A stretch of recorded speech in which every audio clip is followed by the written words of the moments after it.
how over 900 or close to 1,000 people mess up their ballot papers. That's a very disturbing trend. In Busumefre here, in the Ashanti region, it is reported that 633 votes were declared invalid. 633 votes were declared invalid. So what I announced earlier was for the presidential. It was NPP, 21,220 votes. NDC, 6,093 votes. But for the parliamentary, you have 20,401 votes as against NDC 7,509 votes. Invalid votes was 3,064. That's a very disturbing trend there. So we are still getting the numbers and the pink sheets.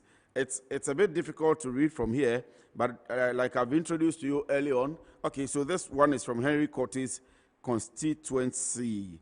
That's one of the Ablekumas. I will get the details for you shortly. So I understand that we have a feed coming in from the Ashaman constituency. Henry Nobe is the incumbent member of parliament there. Will he maintain or will he be unseated? Let's go to Ashaman now. So currently I find myself at the divisional headquarters of the Ashaiman Coalition Center. I have with me a personnel who is part of the EC. She was a VO, that is a verification officer. And first off, Wendy Busumche. Okay, so Wendy Busumche, can you tell us the experience you had with your position as a VO? Oh, actually, the experience was very exciting. For me, I didn't have any blabbing. The only challenge I had was the capturing of the image, but God being so good, everything went very well. So, at where you were serving, did you have any issues with the voters, or did you experience any problem that needs to be corrected? no, actually, I didn't experience any problem which needs to be corrected. But I know that voters, sometimes you see election time, they get agitated. So you have to also deal with them for some time. You have to also be in their shoe. So they any big deal. But apart from that, we didn't face any trouble. Okay, so which is your polling center? Which was Violence Church Center 1. Center 1. Okay. So thank you very much for speaking with Metro News, and do have a lovely evening.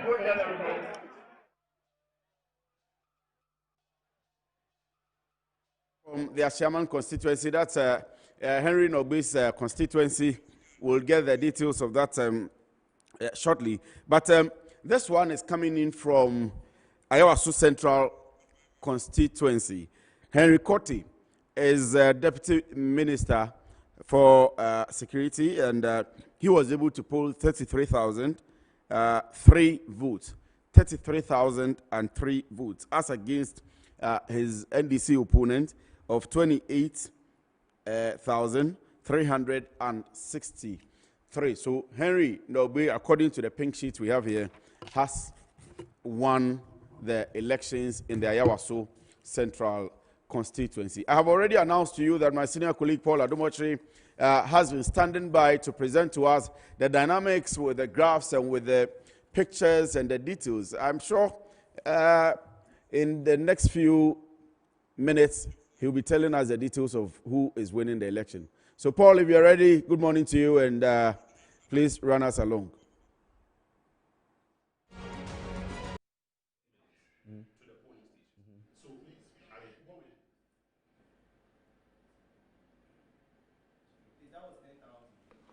Ten.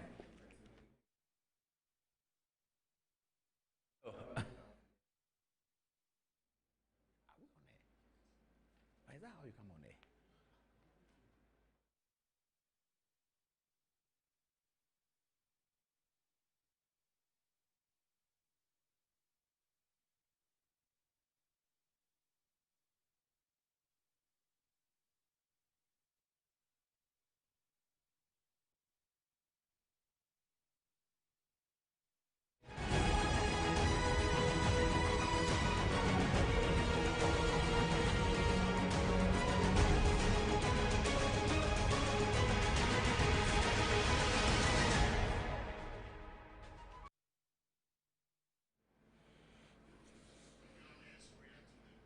Okay, gentlemen, how are you? Fine. Okay, so that's my team, and they're going to tell us a lot today. Also in the studio is the Honorable Minister for Information, the Honorable Kojo Ponkruma. Yes, Honorable, good morning. Morning, Paul. You have a beautiful shot of you. Congratulations. Thank you, thank you. So you are the latest member of Parliament from Adom-Otchere. So I hear. Have you signed the declaration form? Yes, we have. Okay. And what were the results? So I pulled about 23,000 votes, up from the 17,900 I did in the last. Oh yes, we election. noticed that. You increase your vote margin by 6,000. About 6,000 votes. Was it new voters, old voters? About 5. Well, I mean, if you disaggregate, our suspicion is that we got on board at least about half of them were new voters. About another 2,000 were old voters who had flipped. Remember that in the last election, I, for example, had one of my colleagues exit the party and run on the ticket of the PPP. We managed to pull back from our tracking about 2,000 of those votes, and then an extra 1,000 as well. So if you put it together, somewhere about 6,000. So yes, we added about 6,000 more votes at the parliamentary level, and marginally added about 1,000 more at the presidential level. So we were excited that we managed to preserve the president's margins, for Adom-Otchere, and also claw back and add some more for the parliamentary. So Adom-Otchere is in the bag? It's in the bag. Have you told the president that you have delivered a seat? Yes. I see. Tonight, this morning we're going to talk about a lot of things, because there's a video going around that has you in there with a song Adom-Otchere in some place with a screen, and the NDC people said you guys were doing some voodoo stuff in some place in Accra, and you believe that you have won elections. But we'll ask you about the parliamentary results and the presidential results. And a lot of the NDC people are watching. They want to react to some of the things you say. And viewers will be talking also live to Damango, where my good friend Abdullah Jinapo has delivered the seats for the MPP for the first time. Yeah. And so we'll do that. But let's get to our parliamentary dashboard, because a lot has happened since last night. Okay, so this is our parliamentary dashboard. Now, 0000 here, this is the figure as we went into the election. MPP have 169 in parliament, NDC have 106. The deficit is 63. The deficit over there is 63. And then to win for the minority is 32. That is to say that the NDC needed to win 32 seats directly away from the NPP to be able to win the parliament. Now, we are going to look at the dashboard and tell you where we are right now on the morning after. Okay, so change the dashboard. Let's go to, change it. Let's go to, let's see what we have right now. So we are going to show you the seats that the MPP have annexed from the NDC, and that which the NDC have annexed from the MPP, and do our analysis to show the net gain or net loss, and keep monitoring the parliamentary dashboard. It's now 11 o'clock in the morning. I'm just waiting for it to change. Is it going to change? Okay, I understand that's going to change. Okay, so the change is coming up now. Whoa, no, we still have the 3263. So 32 is a magic number we are working with, and hopefully my guys are changing it. And then we'll also have some seats that have given us two big stories. Yesterday, we talked about the Hohoi constituency, but today, there's another seat that has given us a big story, and that's in the Bono region. We'll talk about it. I'm waiting, guys. Is it going to come? Yes. Okay, so I believe that it's going to come soon, so we can show you where we are on Parliament. But Minister, have you caught some sleep? Not yet. Not yet, but okay. So at least I've taken a shower. Is it coming? Yeah. Okay. Is here? Yeah. Okay. So so this is what we have. Let me pull this down. Okay. So this is the latest from our studios here as far as Parliament is concerned. The National Democratic Congress has annexed 33 seats from the New Patriotic Party. That is to say, they have won directly from the MPP, according to the results we have now, 33 seats. Now, if they had kept everything they had, by now, the NDC would be leading in Parliament. Okay, it's refreshed now. Okay, so 33 seats is what the NDC have won from the NPP. And the point we are making is that if the NDC had kept all the seats they had, by now the parliamentary dashboard would have been over and the NDC would have been the majority party in parliament with 138 seats. But that's not the end of the story. We come over here, we see that the NDC has lost 13 seats to the NPP. 13 have been taken away from the NPP. So the net gain of or loss brings our magic number, oh sorry, it's going to come back, brings our magic number now to 12. I need this. I need to look at the outstanding. Okay. It brings our magic number to 12. So 12 seats more to go. If the NDC are able to win 12 seats and hold everything they have as at now, then the NDC will become the majority party in parliament. The NDC's press conference this morning indicated that they have won 140 seats. We don't know that yet, but this is what we have. This is our parliamentary dashboard. Seats are next. NDC have taken 33 from the MPP. MPP have taken 13 from the NDC. Give and take of all the analysis, 12 seats is now to win. From the 32, we now have 12 seats to win. If the NDC are able to win 12 more seats and keep everything they have, they will become the majority party in parliament. 13 have been taken by the MPP. Guys, I'm coming over to you. Are you ready? So tell us, which regions have contributed to the 33 that the NDC have taken from the MPP? Okay, so Paul, significantly, the Greater Accra region has contributed to the NDC's annexation of the seats. So in Greater Accra, 8 seats have gone to the NDC from the NPP. 8? 8. So do we have is it conclusive? Lejukuku, I think, is not conclusive yet. Okay. Can you name some of the 8? We know that Krowo, which is the Nungwa seat, is gone. Krowo is 1. Adenta is 1. Adenta. Madina.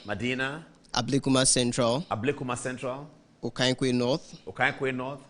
Dadekotopon. Okankwe North is going to the MPP. That would be a first, isn't it? Yes. Almost likely. We'll check that. Dadekotopon, which is Labadi, is gone. Yes. And then we understand Tema East, from the press conference of the NDC, Tema East, the claim has gone to the NDC. NDC is claiming Tema East. Is there a recount there? Do we know? That's Titus Glover's seat. Titus Glover's seat. Okay. So you didn't talk about Koli Klote. That's also NDC. It's a retained seat. It's a retained seat. So it's not one of those that they have collected. Okay. Those, where have the MPP taken the 13 seats from? Principally which area? Okay, so principally the northern areas. So we can talk of Damongo, Daboya, Salaga North, Yaba, Kubori, Bunkurugu Yoyo, Chiriponi, Lambusi, Zabzugu, Tatale, Karaga, and then Hohoi. And then there's Mion as well, the latest Mion. Okay, let's look at the two outstanding, what we call the two outstanding seats. Okay, so if you're just joining us, you're not late. You keep turning my screen. Is it going to come? Okay. If you are just joining us, you're not late. What we have now, as of now, is looking at our parliamentary dashboard. This is what we have. So we have 33 seats that the NDC have won from the MPP. We have 13 seats that the MPP have won from the NDC. And we have the deficit of 63, of course, will no longer be on 7 January when the parliament closes. But we're working with the magic number of 32, that if the NDC were able to win 32 and keep everything they have, they would have won the parliament. They've won 33, but they have also lost 13. And so the magic number now is number 12. 12 seats more for the NDC to win if they can and keep everything they have. Then they will become the majority party in parliament. Let me have a look now at the two outstanding seats. Now, that's very interesting. So the two outstanding seats are the two seats that have given us the most dramatic turnouts. Is it going to come?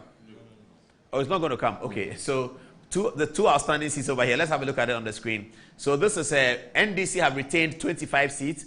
MPP have retained 50 seats so far of what we have. And there are two seats that are most outstanding. One of them we talked about last night. Now, the two seats that are most outstanding is Hohoi, where the MPP have never won it. Our calculation was from 1956.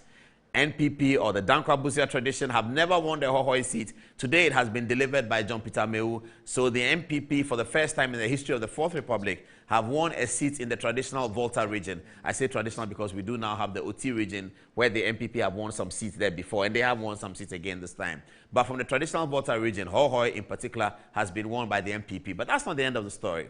The story continues to the Bonahafo region, where there's a shocking, totally shocking result. Professor Jan Bafo has lost the Wenchi seat. In circumstances where the presidential candidate won by a large margin, Professor Jan Bafo has lost the Wenchi seat for the first time since forever. Wenchi is not a place that the opponents of the UP tradition even think about. This is the home region of Prime Minister Buzia, one of the authors of the MPP philosophy. They call it the Dankwa Buzia tradition. The Buzia in the Dankwa Buzia, this is his home. He himself was MP for Wenchi. Wenchi has been won by the NDC forever, even during the days of JJ. By the MPP forever, sorry. Minister is very sharp. Okay, even during the days of JJ, MPP used to win. How Professor Jambafor lost the seat will probably be a 1-hour discussion for tonight after the full declaration. And throughout the week, we'll all be talking about it. Jambafor is a very nice man, very sharp guy, Minister for Planning, used to be Deputy Minister at Finance. But the story in there is that you remember I hosted Kojo Frimpong and Obo in the studio as talking to them as people who had lost parliamentary seats. And the case was made by Kojo Frimpong in Wenchi that if you put together the votes of the two candidates that Jambafor beat, the two candidates Jambafor beat earned almost 65% of the votes. He was worried at the time that Professor Jambafor does not control the majority of the MPP votes in Wenchi. And the president had been to Wenchi, and he himself had talked to the constituents that they should try and help Jambafor to win. We still have that video. We'll look at the president's margin in Wenchi and compare it to Jambafor. It's shocking. The NDC have won Wenchi. So those are the two outstanding seats. This is our parliamentary dashboard. Stay with us throughout the day, and we will be updating this parliamentary dashboard so that you can get a full glimpse of what it's all about. 13 retained seats by the MPP, 13 annexed seats by the MPP, 33 annexed seats by the NDC. The magic number we now have is 12. 12 is the magic number for us to fit into our parliamentary dashboard and see where we are. Okay, so that's for the dashboard. It will be on social media, so you can see it again and again and again. Minister, good morning again and congratulations. Thank you, Paul. And I think the bigger congratulations goes to His Excellency, the President. We are expectant. What are you congratulating for? Well, we've seen a good number of the polling stations that have come into our collation centers. We've been running a number of collation centers in different areas. We've seen a good number of the data that has come in.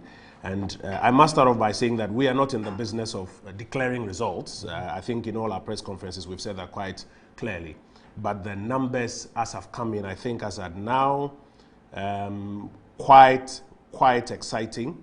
And with just about, 4% of polling stations to go, we are expecting that the tally of the Electoral Commission and the results that will finally be declared will give His Excellency the President 4 more years to do more.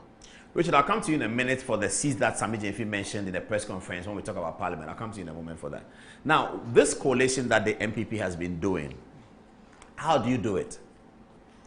So let me backtrack a bit for the benefit of our viewers.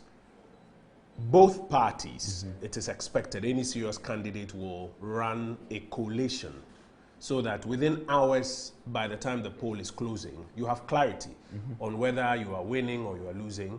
And especially when you are losing, you have a responsibility to the democracy to do a quick concession and allow the process to move on. And I think that's why, for example, in the US, there's been all of this criticism of Mr. Trump and how he's gone about it, because he knows the numbers. So to go on with these cooked up stories does not help the democracy. This is not the first time that the MPP has collated results. Indeed, the latest one that I think caught everybody's eye was the 2016 coalition. And the coalition for the presidential essentially is about a little over 38,000 polling stations. So there are 38,000 polling stations across the country? Yes, a little over 38,000 polling stations. And what you are doing is that you are adding up the total valid votes in these about 38,000 polling stations to find out whether or not you are hitting 50% plus 1. If you recall the famous 2012 election petition, it came down to what we call the pink sheets. Yeah. And therefore, your ability to quickly know your results at the polling station, secure the pink sheet for any possible future litigation or whatever, and put it together, allows you the opportunity to do your civic obligations to the democracy and also determine whether you are winning or you're not winning. So what we do in the election is to ensure that very quickly our pink sheets get to about 275 collation centers, parallel collation centers across the country.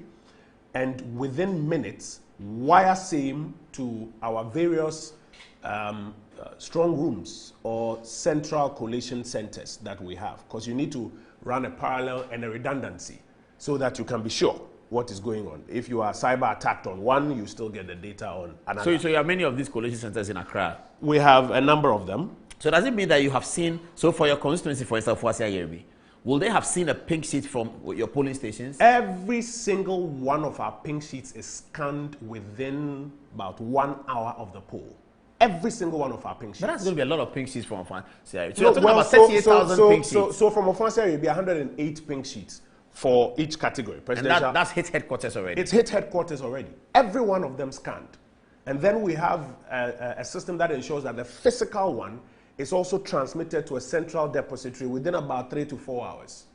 Indeed, last night, if you had drones or cameras across the country, you will see what I'll call convoys of vehicles moving to our various centers, either to deliver the pink sheet or the returning sheet from the constituency center, so that we can then get the regional picture. I left Ofuase around 11 p.m., got to Accra just around 1 to one of our war rooms as we went through the data, and that's where you would find all the excitement coming from.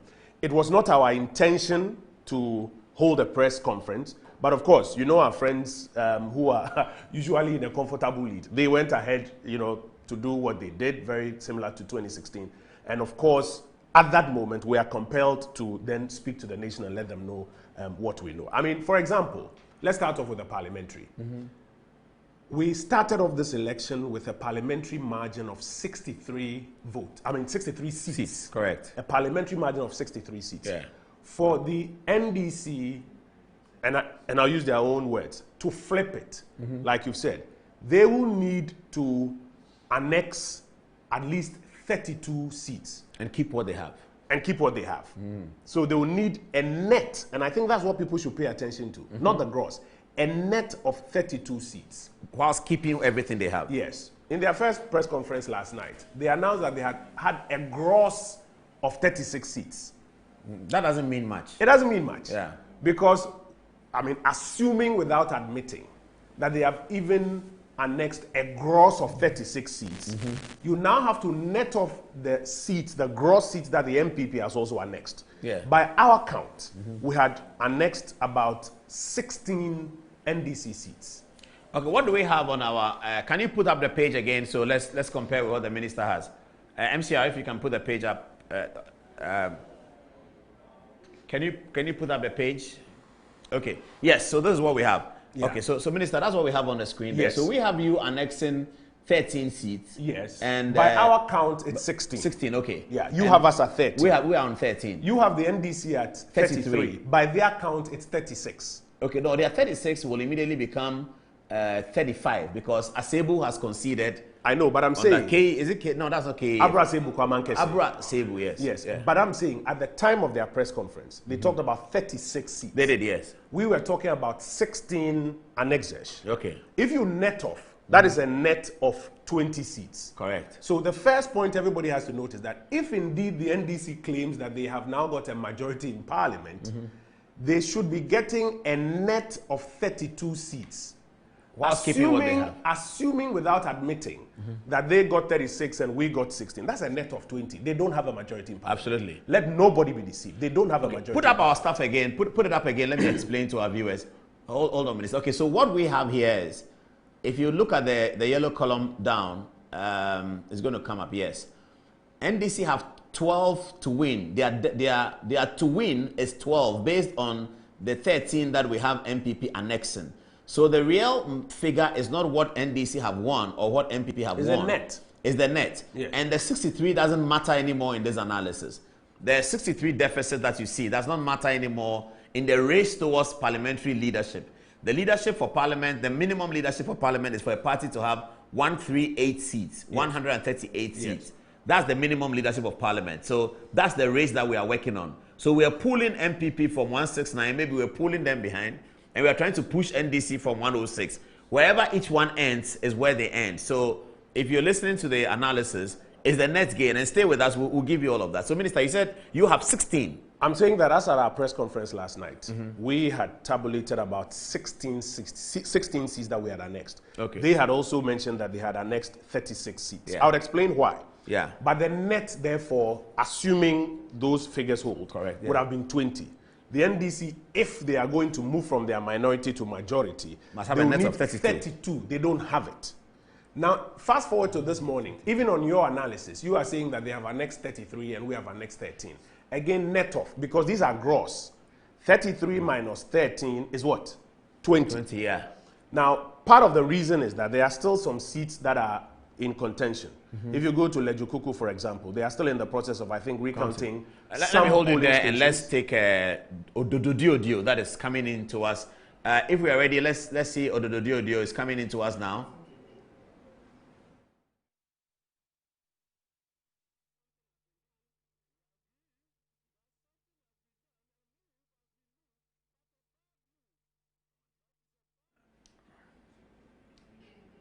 Okay, we don't have it yet. Okay, you were talking about Lejokuku.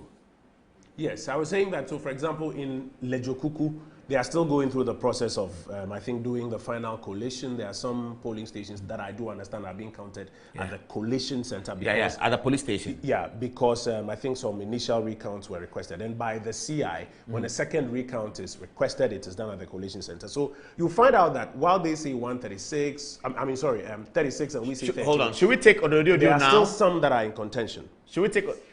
Okay, we go to Odododio now. Viewer of Metro TV. Hello. Yeah. Maybe in Kwabo, me na ka na wadocha. Okwa Metro TV one. Oh, I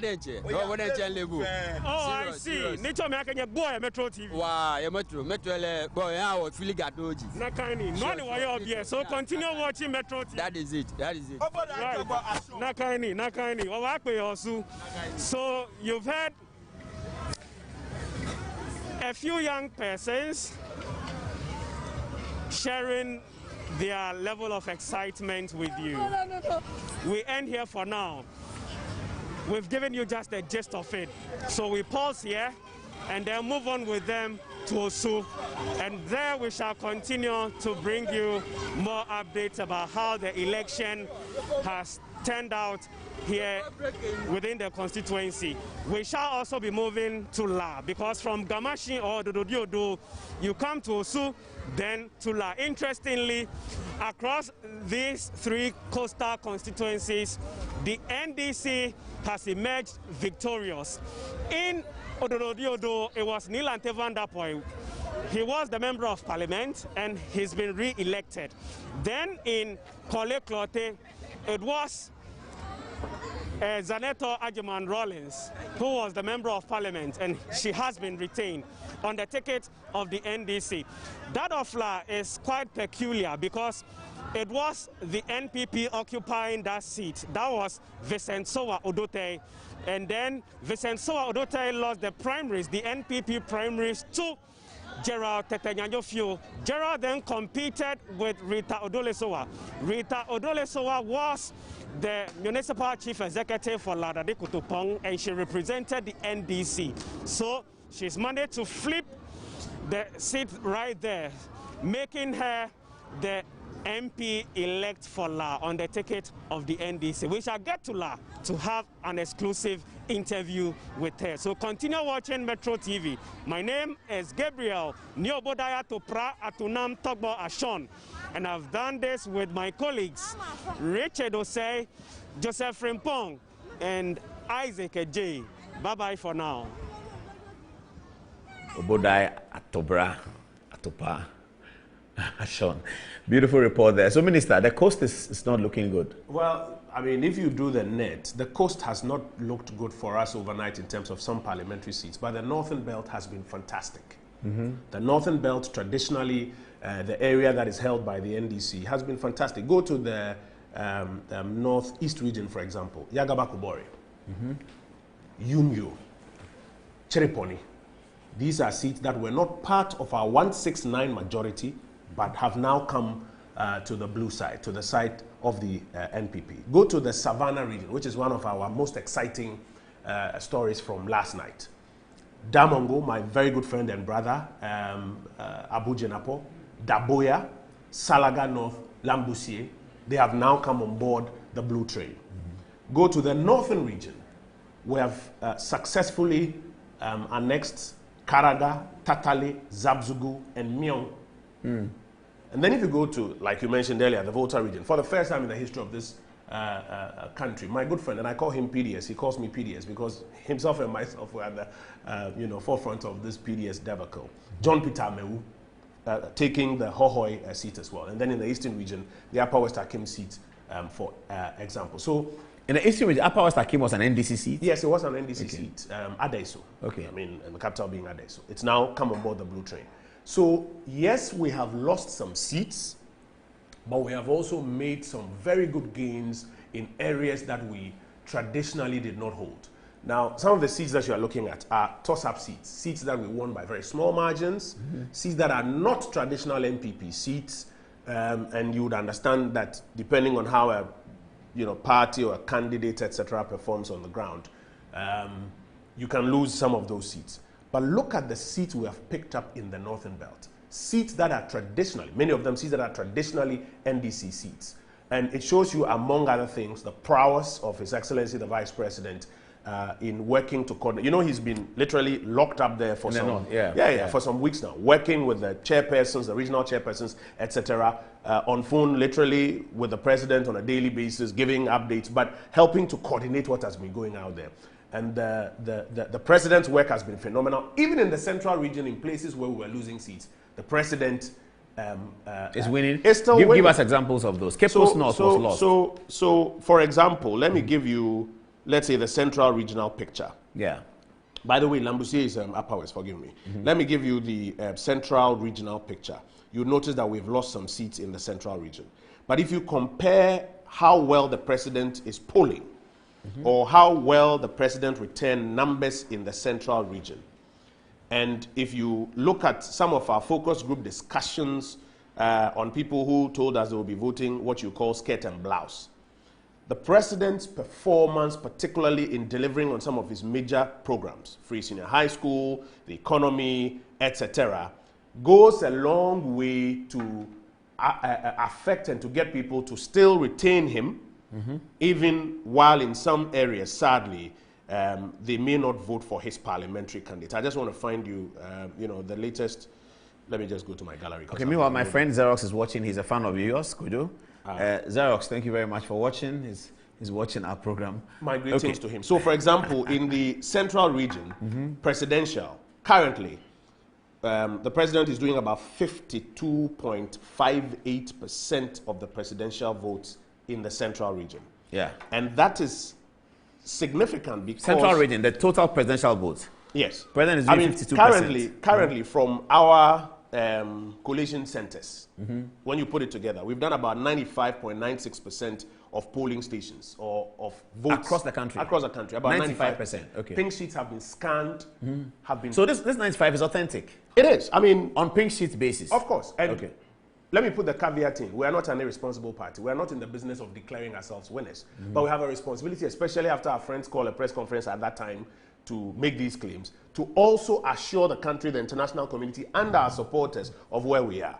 And I'm saying to you, 95% of polling stations. 95.96% of polling stations that have, returned their pink sheets and have been scanned and transmitted into a central electronic depository. That's number one.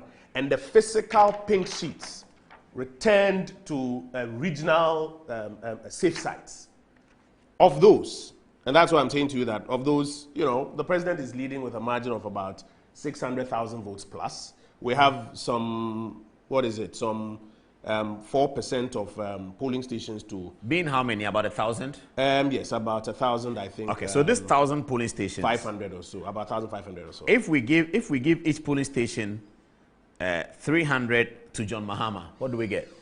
Well, 1,000 times 300. I'll probably go into the Excels and work those ones with you. But back to my central region. Just do a multiplication and tell me, yes. Yes, but back to my central region. Even in places where the president, members of parliament have very unfortunately lost some of the seats, the president is still ranking very high. Give us an example. So you take Cape Coast North for example, where it is our understanding that we have lost that seat. You would find that even though we lose that seat, the president still polls pretty high. I'll fetch the specific for Cape Coast Okay. North. And Cape Coast South is also lost? Yes. But like we're saying, this whole exercise Ekumfi is lost? Ekumfi, it is my understanding that we have lost that as well. It's part of the NDC's gains, yes. Oh, KEA was an NDC seat already, wasn't it? Yes, and I think they have retained it. But Ewutu Senya East, of course. I mean, my brother George Anda, and he's put up a very strong fight because Ewutu Senya was not our seat. No, it wasn't, yeah. He went into what I'll call the Lions Den and took a seat in 2016 and brought from it a to heavyweight, the a heavy hitter. From foreign minister. From the foreign minister at the time, and the foreign minister in any administration is not a small person to defeat. And my brother George Anda fought a tough fight, went into the Lions Den, pulled that seat, brought it to the table. It is our understanding that, you know, I think by about some 2,000 votes or so, he has lost that seat, or we have lost that seat. Hawa Kumsin? Collectively. Hawa Kumsin, it's our understanding, has retained her seat. But the point I keep making is this. So while we count the annexures of the NDC, we have to net it off with the annexures of the NPP. And the magic number for parliamentary majority is a 32-seat flip from NPP to NDC before anybody can claim majority on the NDC side.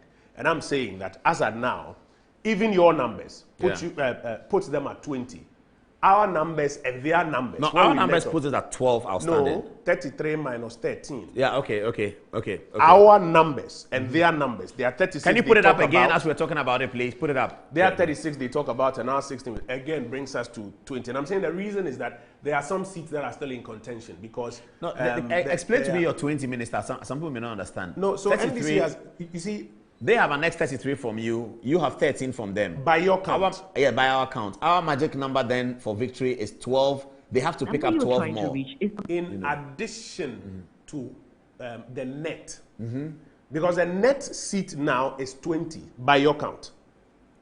12. It's not, no. Oh, the 20. net off. Yes. Okay. 13 minus 33. Yes. Net gain. Yes. Is 20. Yes. And the thing everybody has to watch. And they are journeying to 32. Net. Yes. So they have a 12 outstanding. If indeed the NDC is going to turn around their minority to majority, they need to annex a net, not a gross, a net of 32 seats. Correct. Yeah. They have, by your count, 33, by your count, 13 for us. That net is 20, it's not 32. They don't have it. So they are not yet at 32. By your count. By our count. By our count and their count. They say 36, we say 16. Net is 20 still.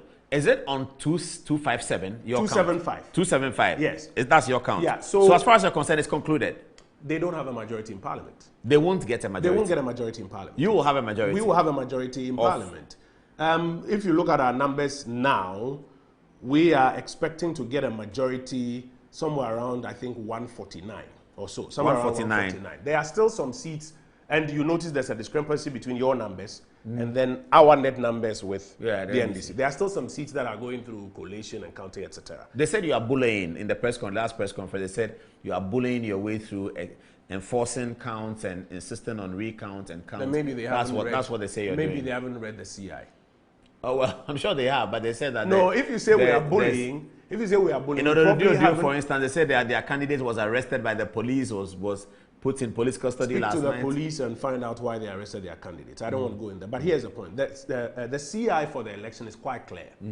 That you tell your supporters to mass up and vote at the polling station. Yes. That's a responsible thing to do. Tell your supporters, mass up and vote. Because you see, the election is only, I think, about a 10-hour window. Yes. You have a 10-hour window within which your supporters must mass up and vote at the polling station. If they don't do that, and you now tell them to go and mass up at collation centers, it's a joke, because at the collation center, no voting takes place. They can't add anything. The only thing that takes place is arithmetic. Adding of the pink sheet returns. In my constituency, 108 cells. We ran our parallel collation. Within about 1.5 hours of the vote, we had all the numbers, and these days there's technology. WhatsApp to us from 108, 107, plus the special vote. Within an hour, the close of poll. Within about an hour and a half. And therefore, we knew our numbers before we went to the collation center. There was no need to now go and ask supporters to mass up at the collation, because nobody can cheat me at the collation center. Ghana's election, that has gone through a process of refining led by the New Patriotic Party, by the way. Remember, we used to vote with opaque ballot boxes. Yes. Remember, people's pictures were not even on the ID cards. Yes. Remember, we had a time where you vote at the polling station and they write the result on a blackboard at the Independence Square. Yes. The MPP has led the changes. In now, we even have biometric, led by the MP. But that's a debate. Ghana's election is so transparent that at the collation center, everybody knows what happens. It's the pink sheets that they are adding up. The only way there will be a recount is recount of a particular polling station because it was requested as a second recount At the polling station. at the polling station. That's the only case that they would now do a recount at the Collation center. and even that one, look, usually it's not general. So you're saying that recount is not whimsical. It's not whimsical. It's not artificial. It's not a crime. It's pursuant to the law. It's pursuant to the CI. That's why I make the joke that then they may not have read the CI.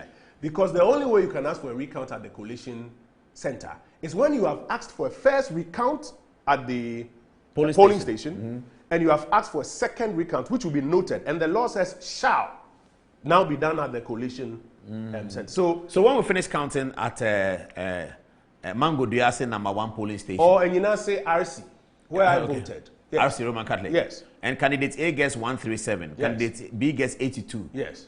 82 says, let me do a recount. You are So we do a entitled to it recount. by law, yes. 137 is now 120, Yes. and he's now 90. Yes. So he says, I want a second recount. Yes, the law so that's says- noted. It's noted. It won't be done. No, the law says they'll go to the collation center. So when they arrive at the collation center, Yes. presiding officer says, I have a recount for my polling station. Yeah, I have a recount request from Ndc RC. Okay. So and then they'll do the 120 recount of that ballot box, not the entire exercise.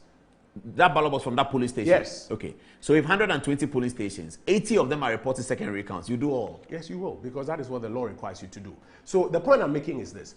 If you don't get your supporters to mass up and vote at the polling station, and you ask them to mass up at the collation center, you are just adding to the unnecessary tension that usually comes with elections, by the way. But we are clear.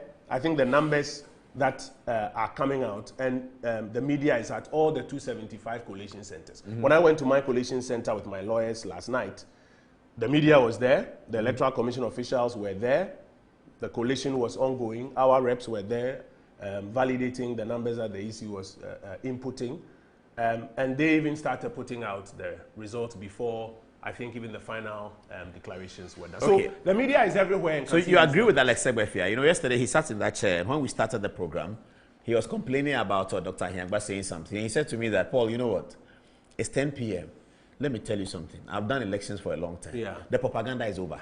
Now it's figures. Yes. Nobody can change anything. It's arithmetic. You've lost, you I won, agree you with won. Alex. I agree with Nothing Alex. will change anything. I agree with Alex. Well, I can't say John Mahama is better than Akufo-Addo. Akufo-Addo can't. Nobody can say anything. What is the figure saying? Whatever the figure says, we deal with it. Yes. Our collective faith as politicians, is now in the hands of 275 returning officers. And pink sheets. And pink sheets. And Nothing can why, change anything. That is why, as a political party, one of the first things you have to do, apart from campaigning and actually getting your people out to vote, to mass up at the polling station and vote, is to ensure that the count is done properly and you have a pink sheet in your custody. When we went to court in So no 2012, press conference matters. I mean, the parties will do press. I was at our press conference last night with our general secretary. 4 a.m. Yeah, the NDC did their press conference. The parties will do press conferences, mainly to assure our supporters of what we think we've gathered, to assure the international community, etc. But I think I should commend the parties. Both parties have always made it a point in their press conferences that, but the buck stops with the Electoral Commission. Yeah. I think we should be, fair to both parties, because we concede that the Electoral Commission is the one that will do the final. But do you have people at the Electoral Commission? Yes, we do. We have people in the EC strong room. Yeah, what are they saying to you now? I haven't spoken to them this morning. But why is it that the As at Electoral Commission last has not night- sent any results out? I do not know. I haven't spoken to them this morning. As at this dawn, when we were heading for our press conference, I think the major returns were now yet to come into the EC strong room. And Everyone is sending me texts and saying that NDC says they've won the parliament. What do you guys have in the terms of 275? that's what I told you, that we Yeah. are going to. Our expectation is that we'll do somewhere around 149, 150. But that means you may not win. That's your expectation. It could be disappointed, isn't it? But as I've said, even by the statistics available now from the NDC, the constituencies they've been able to list, the 36 that they have listed, as against our about 16, the net is 20, it's not 32. They cannot flip the parliamentary majority. by the data that we have Yeah. from our collation Yeah. center. So tying tying that is a majority. That's yes, the point. yes, you're making. tying that to our earlier comment, the parties will posture. We will say stuff. We will do press conferences and tell our supporters this is what we have. And I will speak on authority about the constituencies we've won. You can let your reporters check. They would also do same. I will be magnanimous in saying that there are some constituencies that currently are being Check. collated. And if you give that to them, do you still win? We still win. Oh, that's interesting. We still win because if you give So if them, you give Lejokuku to them, if you give them the 36, you are 33. Yeah, if you 33, add the Lejokuku and the rest and take them to 36, and you bring us to our 16 that we are speaking about, then that is 20. It's not 32. So I get it. both parties will posture, and I think we should be fair to each other. Both parties will posture, but we must be responsible not to heighten tensions. We'll posture, we'll have a decent debate. We do it in Parliament every time. We'll posture, we'll have a decent debate. We'll say, no, this is where we are. We'll put the data out. They can also put their data out. What happened in But in the end, the Western Region seat of Esika Doketen? You won? Joe Gatti. My understanding is that we have that seat. That's Okay. my understanding. Okay. That we have that seat. We have suffered some losses in parts of the Western region where Galamsey was prevalent. And the citizens did not take kindly our fight against Galamsey. Which they took as a fight against their livelihood. Yes, and you therefore notice that in Prestia Honey Valley and some of those places, they have voted in a particular manner. It is a matter Whilst we to talk deal about with Western moving Region, give me a close-up. Let me do a congratulations to our good friend from Commonwealth Hall. Could you, your friend Bobo? Lawyer Mesa. Is he James Mesa? No, his father is James Mesa. Andrew Mesa. Ejapa Mesa. Andrew Ejapa Mesa. Man like Bobo. Bobo has won his seat in second. It's not surprising, but like you, he says he increased his margins. And he's grateful to God for that. He Another seat that came as a surprise, maybe it's too early to ask the Information Minister these questions, but Lydia Al-Hassan came to ask the media as a surprise because why? The narrative, the media narrative for Ayawaso West Wogon was that Mr. Domelo was in an unassailable lead, especially that the University of Ghana was not going to be able to deliver the votes because of COVID. They didn't register. They were not going to be able to deliver the votes to the NPP candidate, and she won. But media narratives are wrong sometimes. No, I mean, if you look at the University of Ghana, that's data. I mean, the media narrative that Mr. The Domelo, psychology of everything that was coming out from the place. Our democracy is growing, and everybody is now realizing that. Listen, there are media houses, for example, on both sides of the divide that will tell you what they want their supporters to hear. Okay. I mean, so the fact that the media has put out a particular narrative with the greatest of respect. But we're not getting any counter narrative from all the checks you will do from Ayawaso West Wogon was that Domelo is in the lead. Even as counting began, polling stations from Bawaleshi, and here our people were telling us on this table, they were telling me that Bawaleshi is an NDC place, so let's not be concerned. Let's wait for Abelemkpe and Jawolu to come. And indeed, when Abelemkpe came in, it came in heavy for Lydia Al-Hassan. Yes, I mean, let's also bear in mind the fact that when the registration was done, campuses were closed. Yes. And when the election was taking place, campuses are still closed. And so our traditional voter base was not as available as we would have preferred it to be. Nonetheless, my good friend Lydia held her own, and against all the media narratives, retained that seat for us. So we on this side were not surprised, despite but in that what we enclave, thought will be... Again, final question, it's not for you to answer. It's not a discussion of the seats now because we don't know it yet. But that enclave, Medina, Denta, all gone. Adjoa Safo, however, retains her seat. Yes. So it's not just but Paul, you have to pay attention to the... It's not just Coastal Accra that's voting against the NPP. You have to pay... Northern Accra too. Coastal Accra, with the greatest of respect, and I'm not being disrespectful here, it's not because of the sea. It's because of the demography of the persons and the local economic activity and how candidates are able to respond to them. So if you take Medina, the demography of Medina, though it may be, let's say, next door to Ayawaso West Wogon, is very different from Ayawaso West Wogon. And different from Domikwa Benya? Yes. Okay. Very. I mean, if you look at Medina and you compare, you'll notice that the demography of the citizens is very different. And all of these affect, in the end, how people view the candidates and their response to the local needs of the people. But just to make another media narrative that was definitely wrong is the Felix Ofosu-Kwakye one. Yeah. That's quite shocking. I mean, even in the MPP, it appeared that you didn't put that seat as one based on what happened in 2016. The win was similar to the Laura situation. No, because Abra Sebu Kwamankese, where my mother hails from. Oh, I see. So it could have been your seat. It could have been my seat, yes. Has been a toss-up seat. Sometimes it goes to the MPP, sometimes it comes to the NDC. So the MPP is not quick to usually make noise that it is ours, it's a strong, we are retaining. That's the first thing.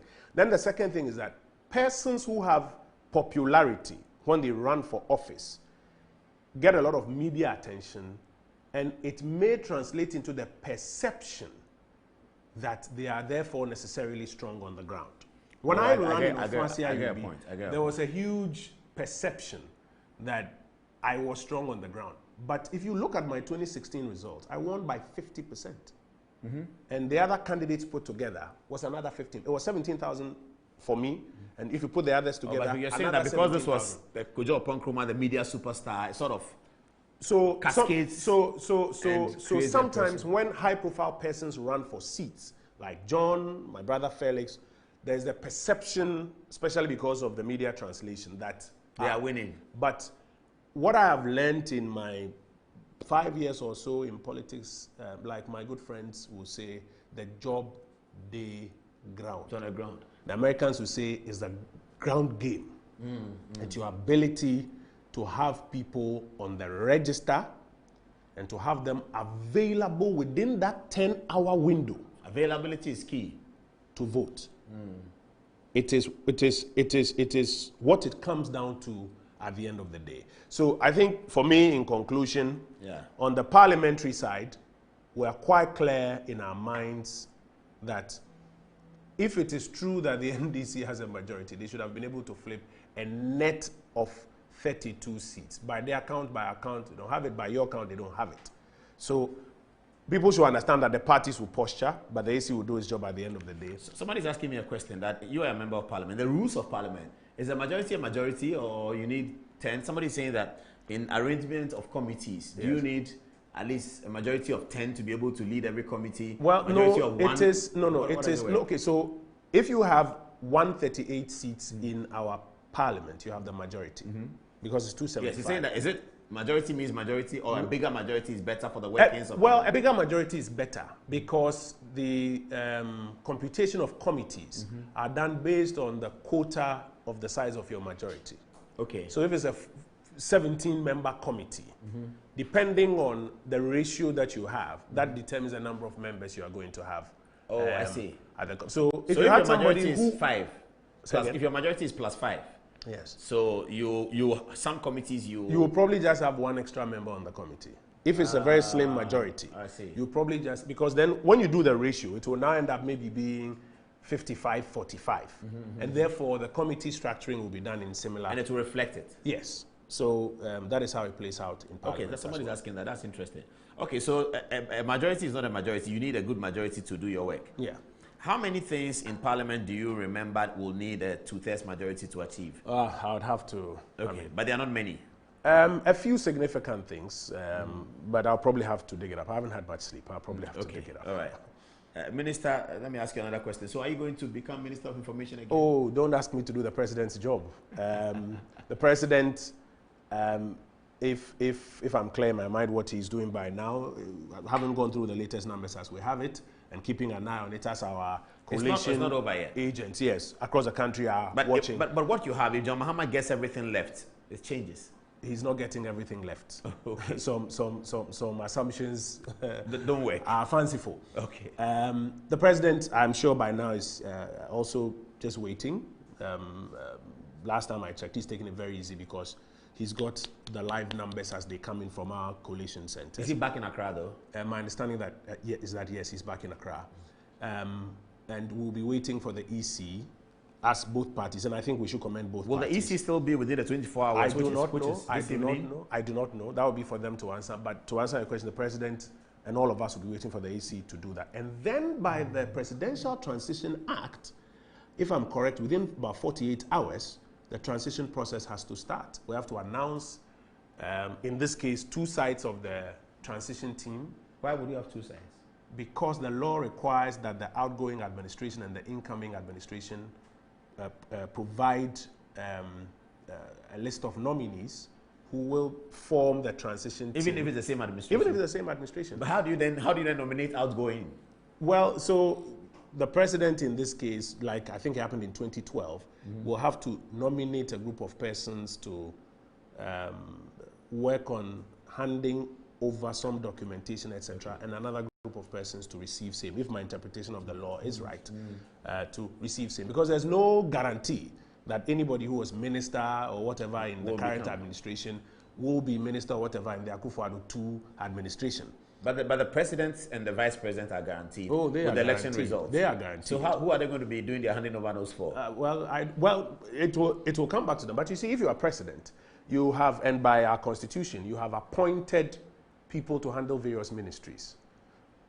About a month ago, many ministers, including myself, finished our handing over notes and signed them off and handed it over to the civil service structure for onward transmission. Oh, I see. Yes, That's about impressive. a month ago, yes. Most ministers have the chief of staff wrote an instruction to everybody, so to do. I know many ministers have done theirs, I did mine. So it's been handed over. These are the ones that are going to be put together and will be handed over to whichever team His Excellency the President nominates to be receiving the documentation. And then eventually when he nominates his ministers and Parliament approves them, they will now have to take over these handing over notes and kick off the new administration. Okay. All right. So, Madina, I hear we have the final figures, and Boniface Siddiq has been defeated by the young man, Lawyer Sosu, who is now going to be the member of parliament elect for the constituency. Do we have any results coming from Ashanti? Do we know? Do we know Asawase? Yeah. Okay, let me just mention some results here that we already know, but did the NDC call Manso Edubia as part of their 36? Please check. Manso Edubia. Which region is that? I think that will be Ashanti. You should check with your reporters on the ground because they've completed the coalition and that call that they made is not correct. Oh, another call that's not correct. Yeah, just like how earlier they called Abrasi Bukwamankese as part of theirs, which is not correct. So have your reporters check and independently let the people of Ghana know. Okay. Poor performance of other parties. Do you have something to say about it, Honorable Minister, as we wrap up? Say again? Poor performance of other parties. Others. No, I mean, I think it's become clear to the people of this country that though we find it, and it's an election period, so we're allowed to use some language, though we find it sexy to be talking about a third force in Ghanaian politics. Ghanaian politics. They want you to repeat the constituency you said they should check. Which one? Manso Edubia. Manso Edubia in the eastern region. In the eastern region, right? Yeah, okay. Yeah, Manso Edubia. So let them run that check again. But I'm saying that though it sounds sexy to be, what you call, talking about a third force in Ghanaian politics. And I know our friends in civil society and media like to talk about, let's raise a third force, let's defeat the MPP and NDC. The reality on the ground is that, you see, politics is about value systems. Political mobilization is about value systems. Some say it's about class, but it's more about value systems. And you would find very often that people are either on the left or on the right. And yes, you will find some central programs and policies. But in the end, the most dominant forces on the left or on the right are the MPP and the NDC. The MPP is the most dominant force on the right, the NDC is the most dominant force on the left. On the left, yeah. So anybody who comes to the table with leftist views, seeking to draw away from the NDC, like I think Boom, if you listen to some of They got a few. Well, they will. Minimal, but they were the best performing among them. Every election, you either find PPP or CPP or somebebody come up. I mean, I remember, I think General Eskin at a point, and then there was what we used to call Akoko Dako in Mataiko at the time. You find some, but the reality is that it will boil down to the two leading parties, either on the left or on the right. Yeah. Okay. Yeah, please say it. Let me hear. Say it properly. NDC won Asawase. That's Muntaka. Muntaka. Minister, do you know anything about your Ashanti region 47-47. Well, Asawasi is one, it's so we don't obvious know. we didn't make the 47-47. And I do know that I think we lost New Edubiase, if my data is correct. Your team can check for us. I think we lost New Edubiase. And So that's an NDC retained seat? No, New Edubiase came to our side in the last election. And I think they have clawed it back. NDC pick it back? Yes. So that's why that's why I make the point that when the NDC makes these dramatic announcements, people should bear in mind that a good number of the seats they are talking about were NDC seats that people went into the lion's den to take, which they have managed to pull back by the tail. And if you look at some the ones they are winning are not traditional MPP they are not. seats. And if you look at the margins by which... But they won Wenchi, which is a traditional MPP. That is a major matter, but it's cancelled by Hohoi. Yes, that's correct. Because, you see, Professor Jan Bafo is a colossus in government, in parliament, in the structuring of this country's economic renaissance. If you read the Constitution, I don't know if it's Article 136 or so, if you read the Constitution, when you win power, you must come up with a 4-year coordinated program of social and economic policy. Professor Jan Bafo made history by doing this job for President Akufo-Addo within months, and that's why within months of our coming to power, that document was laid. And that document is what Mr. Ken Ofori-Atta, under the leadership of the Vice President and the Economic Management Team, have been translating into an annual fiscal program of funding this program. Professor Jan Bafo has served this country in an unparalleled manner. But local politics and its dynamics, very different from what is happening on the national level. It breaks our hearts to come to the admission that he has lost his seat, but I think he'll be favorably remembered by the people of Winchi. We joke about what we call the Winchi Water Project, because Winchi has had a water challenge for decades now, and Professor Jan Bafo has been instrumental in getting this administration to solve the Winchi water problem, or at least to fund and to commence the project. Projects take time.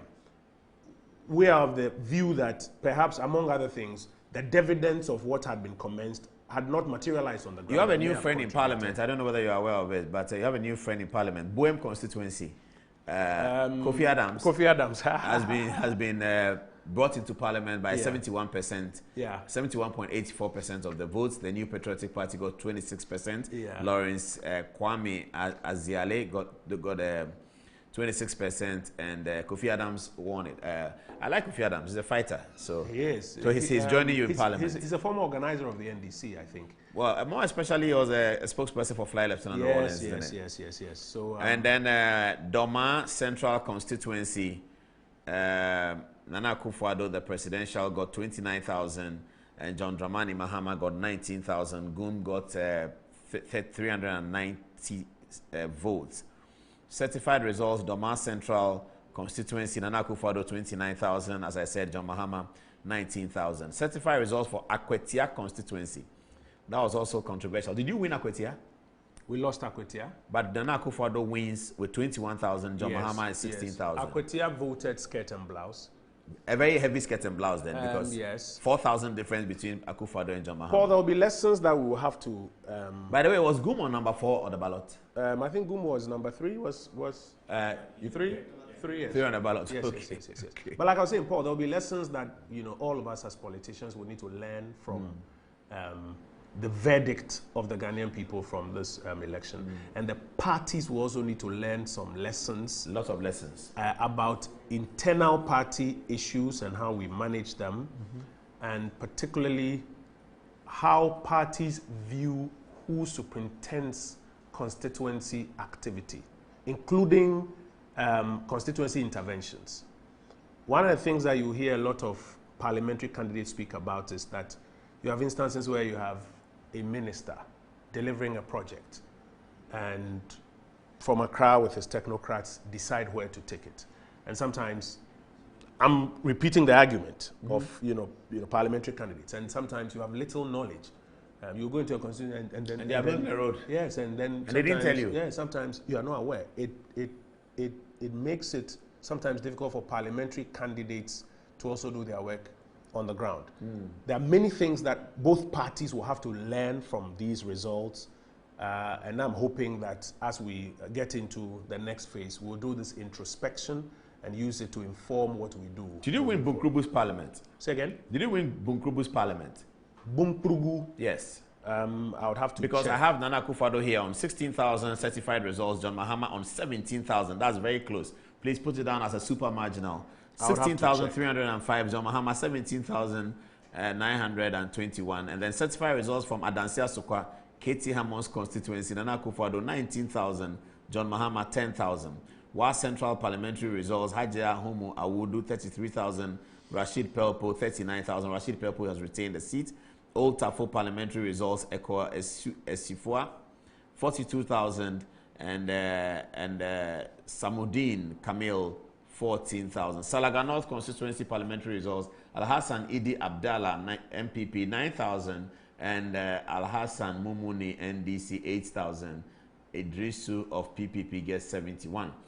Okay, there's an announcement here that National Electoral Commission is sent an announcement through, and it's entitled the Declaration of Results. It says Declaration of 2020 Presidential Results. The Electoral Commission has the honor to invite you, the media, to the formal declaration of the 2020 presidential election results at 5 p.m. tonight. Venue is the International Conference Center. Why are they doing it at the International Conference Center? Okay, that's not a question for you, Minister. you would have to ask the EC, but I think that we can all agree that the EC... But why should they... Is there security or... I don't know, but Paul, I mean... So it will appear that Nana Addo Dankwa Akufo-Addo would be declared the winner of the presidential election by the Electoral Commission this afternoon at 5 p.m. based on the figures that the Electoral Commission has received. The MPP, as you're hearing from the Honorable Minister of Information, is convinced beyond all doubt that given the collation of pink sheets that they have achieved, 95% of it, they believe that their candidate, Nana Addo Dankwa Akufo-Addo, has been returned by the Ghanaian people as president for a second term. It will mean that 4 more for Nana has worked for them. But I read the announcement again. It just came through to our studio. It's a declaration of presidential election results. The Electoral Commission has the honor to invite you to the formal declaration of the 2020 presidential election results. The date is today at 5 p.m. and the venue is the International Conference Center. It will mean that our program would have to start soon after the declaration of results here at Metro TV. I'll be back here then.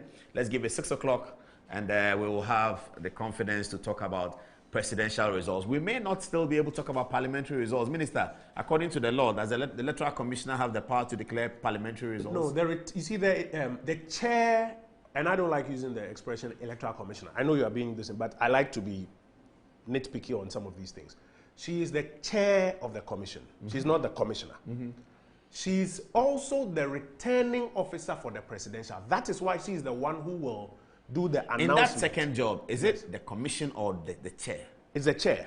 The returning officer. Yes. It's an individual job. Yes. Okay. So, because there is, I mean, by law, every election has what you call the returning officer. Mm-hmm. The person who receives the returns of all the primary documents, in this case, what we call the pink sheet, mm-hmm. and superintends the collation and does what by law is called the formal declaration. Mm-hmm. So, at the constituency level, the returning officer is at the constituency level. The chair of the EC is not the returning officer for the constituency election. There is a returning officer at the constituency level, who is the one that you see in the videos after they've counted and collated, say that. So here in Damongo constituency, Samuel Abdullahi Jinapo is the member of parliament elect. Mm-hmm. That expression is a formal legal requirement based on the CI. It's like when, you know, those seized by law will say that by the powers in me vested, yeah. X, Y, Z. Yeah. Now, the chair of the EC is the returning officer for the presidential. That is why she will be doing that one for the presidential. If they have at that time the data for the parliamentary, they may publish it or announce it, but the one seized with the power to make the declaration at the constituency levels is the returning officer at the constituency level. May I also mention that mm-hmm. Subsequent to 2012 and the litigation of the MPP, yeah. Now polling station results are supposed to be published at the polling stations. You know, at first, polling station results were not being published there. Yeah. Now, by law, after the counting is done, the polling station result is supposed to be published there. So mm-hmm. if anybody comes to tell you that they are changing results at the collation center, it's a weird analogy because all the polling station results are being published at the polling of the stations. Facebook. Send me screenshots right now.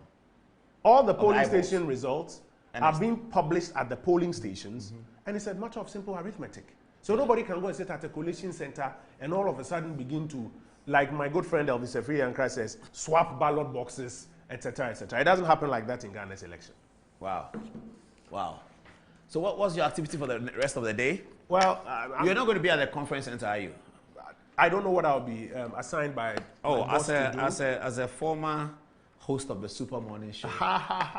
No, I don't know what my boss will assign me to do this afternoon. Oh, your boss is still your boss being the president? Of course, we serve at his pleasure. So, so you are still information minister till 6th January? Till the 6th January. Unless the president reshuffles the government between now and 7th. Oh, but whatever responsibility the president gives you, you are that until 6th January. Presumably. Oh, so, I see. I mean, if there's any assignment I have so the election has come, but it hasn't changed. No. The administrative work. I will most likely be in the office tomorrow morning. As information minister. As information minister. But also as newly elected member of Adom-Otchere. Well, but that one, my office is not in the ministry or even a parliament. So when you guys go to parliament next week, what's the feeling going to be like?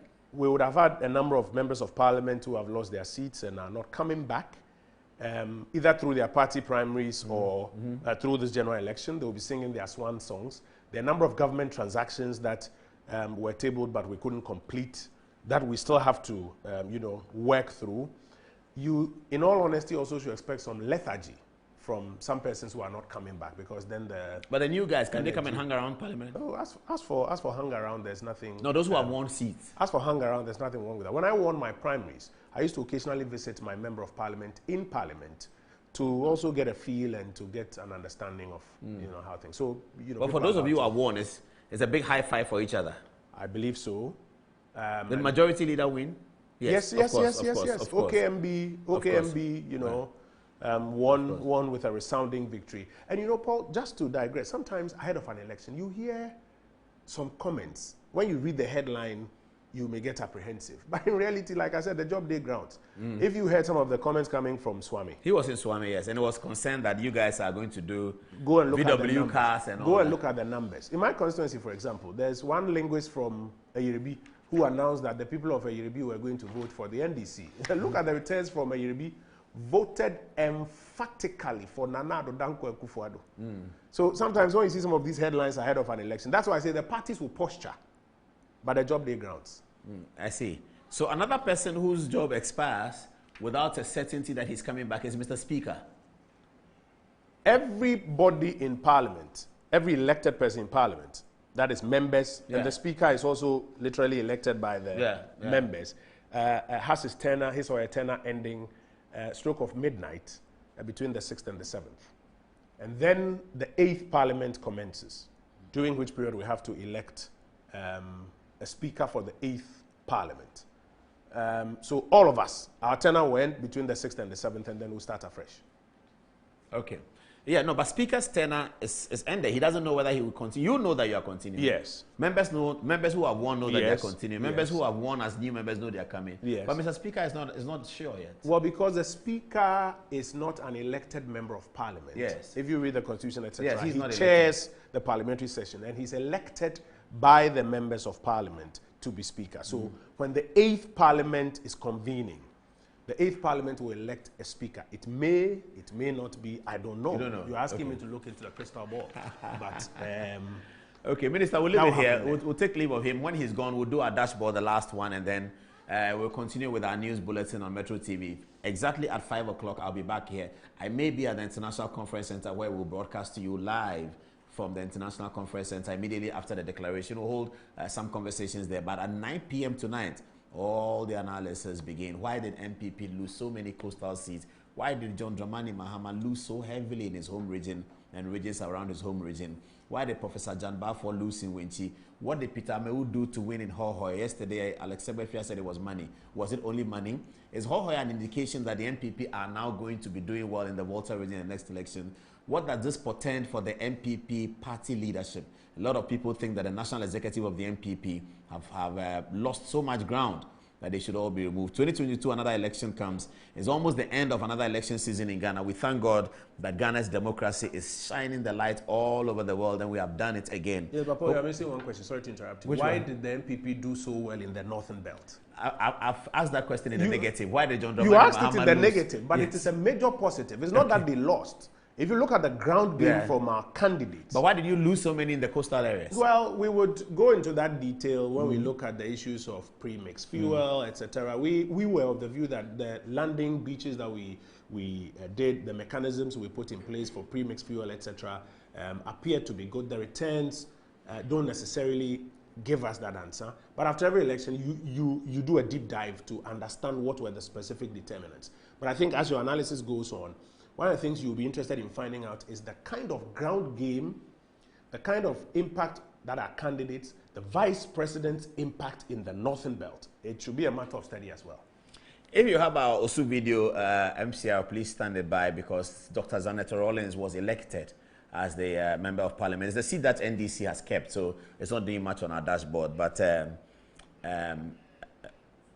okay, so Dr. Rawlings has been elected as a Member of Parliament. My friend Prince fought a very hard battle, Prince Apia Deborah, but he didn't win. Dr. Rawlings won the seat. Okay, Minister, thank you very much. Thank you very much. See you later if you can. We'll talk to you. So you're going to your office so we can come and No, I'm going to one of our coalition centers. Where should we bring your cake and your flowers?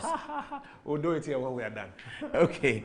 All right. Maybe it's safe now provisionally to say congratulations to Nana Addo Dankwa Akufo-Addo, the almost certainly elected president-elect. 5 o'clock, we will know the details.